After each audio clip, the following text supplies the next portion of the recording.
हे सिरी, जल्दी अमीर कैसे बने? सॉरी, इसका जवाब मेरे पास नहीं है। हाँ? क्या हुआ? जाने दे, you won't understand. जॉब छोड़नी है ना? Hey, how did you know?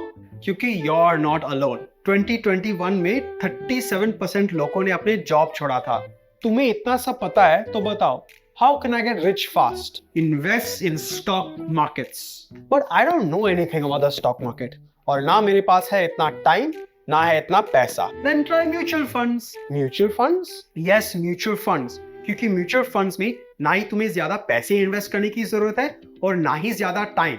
बस ये 5 मिनट का वीडियो देख के आप सीख सकते हैं कि how to select the right mutual funds for you. और जल्दी से सब्सक्राइब करें और वीडियो को एंड तक देखिएगा। म्यूचुअल फंड्स चुनते वक्त आपको मेनली 3 चीजों पर ध्यान देना चाहिए: time horizon, cost and assets. सबसे पहले तो आपको डिसाइड करना है कि आपका इन्वेस्टमेंट टाइम होराइजन क्या है, क्योंकि यही डिटरमिन करता है कि आपको कौन से कैटेगरी के म्यूचुअल फंड सिलेक्ट करना चाहिए। इसीलिए पहले डिसाइड करें आपके इन्वेस्टमेंट का टाइम फ्रेम शॉर्ट टर्म है, मीडियम टर्म है या लॉन्ग टर्म है। समझिए कि आपको कहीं दूर वेकेशन पर जाना है या आपको नया आईफोन खरीदना है। You have just a year. तो इस शॉर्ट टर्म गोल के लिए बेस्ट टाइप ऑफ फंड्स है liquid funds, low risk date funds, ultra short term funds और मनी मार्केट फंड्स। इन फंड्स में भले हाई रिटर्न्स ना हो, लेकिन इनमें उतार चढ़ाव कम होता है, इसलिए लो रिस्क होते हैं। पर अगर आपका गोल घर या कार का डाउन पेमेंट के लिए पैसे बचाना है और आपका टाइम होराइजन है 1 to 3 इयर्स, तो इसे मीडियम टर्म गोल कहते हैं। ऐसे गोल के लिए the best fund type options are gilt funds, banking PSU debt funds, dynamic bond funds, dynamic asset allocation funds, hybrid funds and multi asset allocation funds. Medium term time horizon में आप थोड़ा बहुत risk लेकर थोड़े high returns पा सकते हैं। लेकिन अगर आपकी परेशानी ये है कि इस बढ़ती महंगाई में बच्चों के एजुकेशन के लिए पैसे कहां से ले आए, या आप रिटायरमेंट की प्लानिंग कर रहे हो, तो for your long term goals आपको हाई रिस्क फंड्स में इन्वेस्ट करके अपने वेल्थ को बिल्ड करना चाहिए। You can consider funds like dynamic asset allocation, flexi cap, large cap funds, multi cap and mid cap funds. भले इनमें से कुछ फंड्स में काफी उतार चढ़ाव होता रहता है, लेकिन अगर हम लॉन्ग टर्म पर्सपेक्टिव से देखें तो इन फंड से बेटर रिटर्न मिलता है। अब समझे कि इन्वेस्ट करने से पहले टाइम होराइजन को क्यों डिटरमिन करना चाहिए। हाँ, क्योंकि उसके कारण हम डिटरमिन कर सकते हैं कि कौन से कैटेगरी के म्यूचुअल फंड्स में पैसे इन्वेस्ट करना चाहिए। राइट। अब हम बात करेंगे about cost.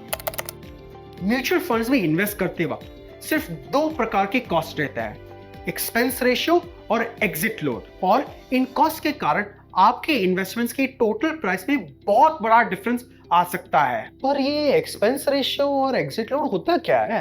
Well, let's talk about expense ratio first. Expense ratio basically वो चार्ज है जो कोई भी म्यूचुअल फंड चार्ज करता है to manage your fund. Index funds जो बस इंडेक्सेस ट्रैक करते हैं, उनका एक्सपेंसेस काफी कम होता है। वहीं एक्टिवली मैनेज फंड्स का एक्सपेंस रेशियो स्लाइटली ज्यादा होता है।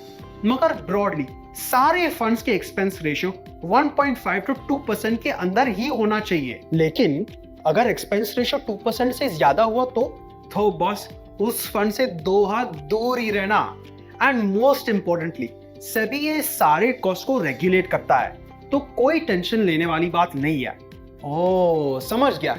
पर फिर ये एग्जिट लोड होता क्या है? हाँ, कॉस्ट डिटरमिन करने वाला दूसरा कंपोनेंट एग्जिट लोड। बेसिकली जब आप म्यूचुअल फंड में पैसे इन्वेस्ट करते हैं पर तुरंत ही निकाल देते हैं, तब कुछ म्यूचुअल फंड्स आपको एक पेनल्टी चार्ज करते हैं, जिसे एग्जिट लोड कहते हैं। ये म्यूचुअल फंड्स ऐसा इसलिए करते हैं क्योंकि जब आप पैसे इन्वेस्ट करके जल्दी निकाल देते हैं, तब आप उनके लिए एक वॉलेटिलिटी क्रिएट करते हैं, जिसके कारण उनके ट्रांजैक्शन और मैनेजमेंट कॉस्ट बढ़ जाता है।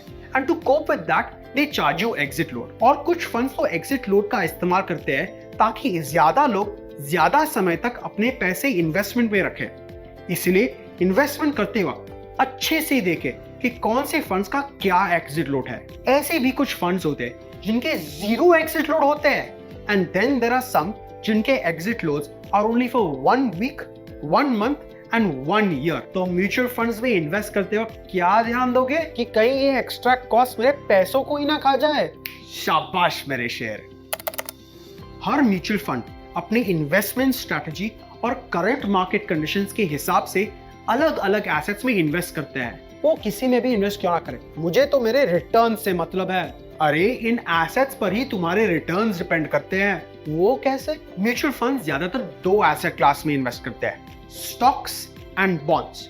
और कुछ म्यूचुअल फंड्स होते हैं जो दोनों में भी इन्वेस्ट करते हैं। तुम पूछ रहे थे ना कि इससे क्या फर्क पड़ता है? वेल बॉस, फर्क पड़ता है, क्योंकि आप जिस एसेट क्लास में इन्वेस्ट करते हैं it heavily influences your returns. Her fund आपको अलग अलग रिटर्न्स देता है। फॉर एग्जाम्पल, जैसे आप स्क्रीन पे देख सकते हैं, लार्ज कैप्स 12-13% के बीच रिटर्न्स देते हैं और मिड कैप्स 15 से 20% तक के रिटर्न्स दे सकते हैं। लेकिन बॉन्ड फंड्स 6 से 9% तक के ही रिटर्न्स देते हैं और ultra short term money market और लिक्विड फंड्स में सिर्फ 5 to 6% रिटर्न्स ही मिलते हैं। अब इनमें से आपका म्यूचुअल फंड किस में इन्वेस्ट कर रहा है, that will determine your returns.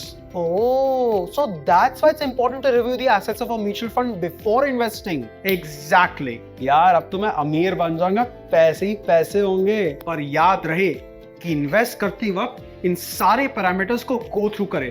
सिर्फ 5 ही मिनट लगेंगे and these 5 minutes will give you a lot of confidence while investing. Got it, boss. और आपको भी मैं यही सजेस्ट करूंगा कि पहले आप अपने गोल्स को डिटरमिन करें, अच्छे से रिसर्च करें और उसके बाद ही इन्वेस्ट करें। लेकिन अगर आपको रिसर्च भी नहीं करना है तो हमारे चैनल पैसा स्मार्ट को सब्सक्राइब कीजिएगा, क्योंकि हमारा ये नए म्यूचुअल फंड सीरीज में हम आपको बताएंगे कि आपको कौन से म्यूचुअल फंड्स खरीदने चाहिए। और ये वीडियो हेल्पफुल लगा तो जरूर लाइक और कमेंट करें।